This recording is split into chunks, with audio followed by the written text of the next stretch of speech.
Yo, what's up, people? What's up, everybody out there, man? Check it out, man. Give you a little bit more about my testimony. You know, this is like part two. This is the second video I post. That's gonna be from my past experiences, from my testimony. You know, want to let you know a little bit more about the kind of family that I so-called had family. You know, the kind of the family that I grew up in. But you see, you gotta understand, chosen ones, that these are not your actual family. This is not your tribal family. This is not, you were born into that family, but in reality, they're not your real family. You know, your family in spirit is not the same family in flesh. You know what I'm saying? So, but you had to come through this family to be able to to go through the pain and suffering that you went through. Does that make sense? Anyways, well, a little bit more about that. You know, the family that I so-called had, this family most of them were, you know, most of the men were machistas, you know, the type that would want to control everything with a woman. Oh, you say this, don't say that, shut up, don't talk, you know, and stuff like that. That's the way it was. That's the way they made it look like, you know what I'm saying? And the biggest honcho from all this was my grandpa, right? You know, and probably his dad before that. Anyway, so I also had aunts that were always in gossip.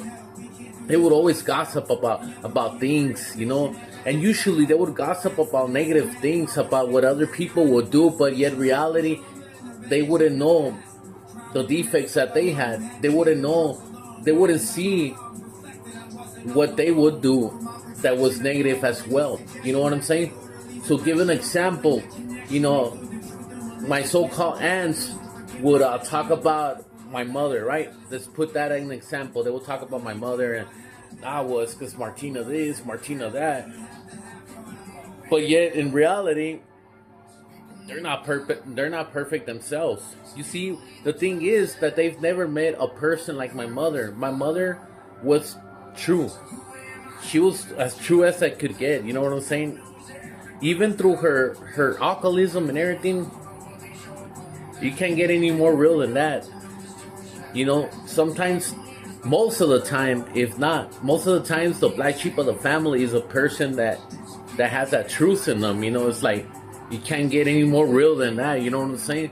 So we had aunts that were into gossip a lot, right? You know, we had a lot of my uncles. My uncles would be the type of people that would like to drink. They would drink and everything and try to feel all like, you know, feather up, you know, like if they were the main persons, you know, there, you know, and they would try to belittle you, you know what I'm saying? Especially like me, when I would be around there, get over there, trucks, you know, yeah, we're talking, grown folks are talking here, this and that. It's like, you know what I mean?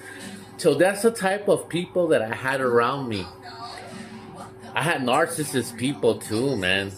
People that were just like, narcissist people in my life that were just negative. They were just negative about any situation, any little thing that would happen in their lives. Oh no, why does this happen to me and this and that? That's the way, the type of people they were, you know. I carried there was a lot of bullying also through my cousins. My cousins would always bully me. You know, my cousins were the type of people that, you know, would play with me, but at the same time would be doing the bullying, you know, and make it sound like, oh no, but it's because we're playing around and this and that. But in reality, it's not that. You know, now that I'm a spiritual person and now that my eyes are more open, I see these situations. I'm all like, man, that's crazy. You know, these dudes were totally bullying me since day one, mocking me also. You know, back then when they used to do your mama jokes and blah blah blah, you know, they used to mock me. They used to try to belittle me. They used to try to crush my spirit. In reality, you know, I had the cousins that, you know, would secretly, you know, hang around and this and that, but they wouldn't invite me. They wouldn't invite me around, you know, because I'm the black sheep of the family, right? Besides my mother, I feel my mom was the black sheep of the family because of all the drama and all the shit that she went through, but she wasn't fully awakened because I was the one in my generational bloodline to be awakened as a black sheep as well, and to be awakened and to be able to cancel all these generational cycles. You know what I'm saying?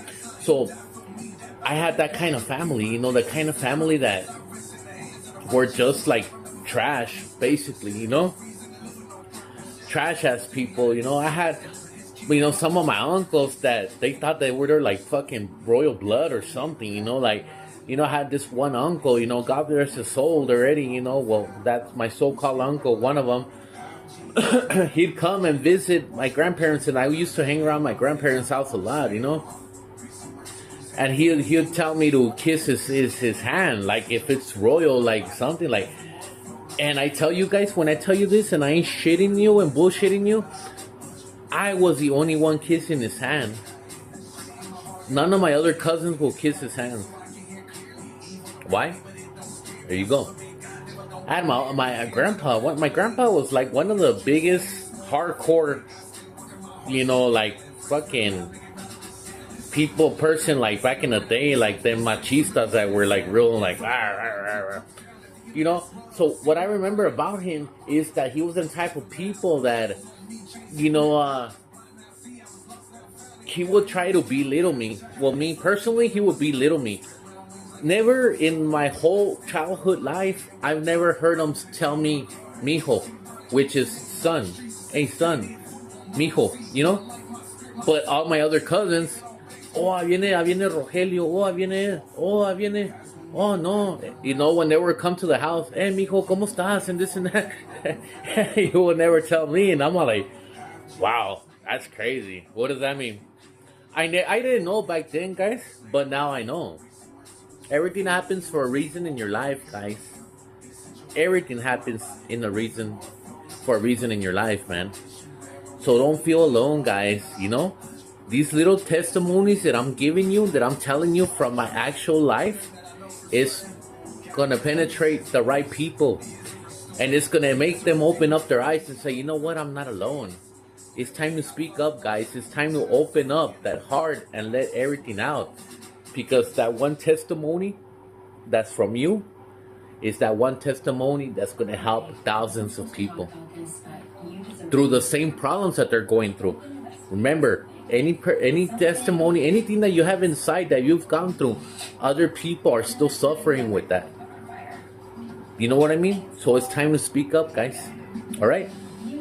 Just letting you know, guys, that I'm opening up a ministry, man, and I'm still in the foundation and everything. It's called Lonely Teardrop Ministry, man. I really, really need your guys' help, man. I need donations so I could help out to be able to buy clothing now that winter's around the corner as well. Buy blankets or buy tents for these people so they have somewhere to live as well, man. Have clean clothes, have shoes, maybe even buy them a night of a motel room so they could be able to clean up and be able to feel a little bit better, guys. You know what I'm saying?